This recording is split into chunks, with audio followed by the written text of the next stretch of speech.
पुरानी गाड़ियां ईंधन न देने के फैसले पर दिल्ली सरकार ने यू टर्न ले लिया है। दिल्ली सरकार ने CAQM को चिट्ठी लिखी है जिसमें पुरानी गाड़ियों को पेट्रोल न देने के फैसले का विरोध किया गया। सरकार का कहना है कि इस प्रक्रिया में कुछ जटिलताएं हैं, वहीं पुरानी गाड़ियों को जब्त करने पर विचार करने की बात कही गई है। दिल्ली में 10 साल पुरानी डीजल और 15 साल पुरानी पेट्रोल गाड़ियों को ईंधन न देने का फैसला किया गया था, जिसे लेकर लगातार विरोध चल रहा था। वहीं NCR में भी ये नियम लागू करने की बात कही गई है, जिस पर दिल्ली सरकार का कहना है कि इसमें तकनीकी तौर पर कई परेशानियां हैं, जिसे समझने के बाद कोई फैसला किया जाएगा।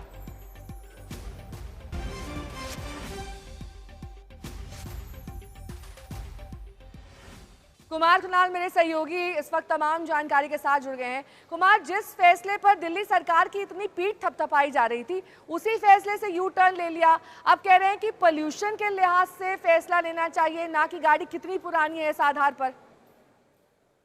बिल्कुल, और 1 जुलाई से जब से नेहा ये फैसला लागू हुआ था, तब से लगातार विवादों में था। खास तौर पर आम आदमी पार्टी जमकर खिंचाई कर रही थी दिल्ली सरकार की कि वो ऑटोमोबाइल कंपनियों से मिली हुई है, लेकिन प्रदूषण का सवाल था। अभी जो फैसला लिया गया, फैसला नहीं कहिए इसको, मनजिंदर सिंह सिरसा जो दिल्ली के पर्यावरण मंत्री हैं, उन्होंने commission for air quality management CAQM जो है उसको चिट्ठी लिखी है, उसके चेयरमैन को, और कहा है क्या कि ये जो ANPR कैमरे हैं, ऑटोमेटिक नंबर प्लेट रीडिंग कैमरे, जिनसे पेट्रोल पंप पर गाड़ियों का नंबर प्लेट पढ़ा जाता है, और जो 15 साल से पुरानी पेट्रोल गाड़ियां हैं और 10 साल से पुरानी डीजल गाड़ियां, उनको ईंधन यानी पेट्रोल या डीजल नहीं दिया जा रहा है। अब इसको लेकर के बहुत ज्यादा क्रिटिसिज्म हो रहा था। कई लोग कह रहे थे कि हमारी गाड़ी तो बिल्कुल दुरुस्त है, फिर भी आप उसको क्यों ईंधन देने से मना कर रहे हैं, उसको क्यों खटारा बताया जा रहा है। तो अब उसको लेकर सरकार ने एक यू टर्न लिया है और कहा है क्या कि जब तक NCR में ये पूरी योजना लागू नहीं हो जाती, तब तक इसको लागू करना सही नहीं होगा, क्योंकि लोग NCR में चले जाएंगे, नोएडा, गाजियाबाद, गुड़गांव, फरीदाबाद जाकर के पेट्रोल या डीजल ले लेंगे, तो ऐसा उपयुक्त नहीं होगा। इसलिए फिलहाल रोक लगाने की मांग की गई है, लेकिन CAQM क्या करेगा, कैसे करेगा, उस पर निर्भर करेगा।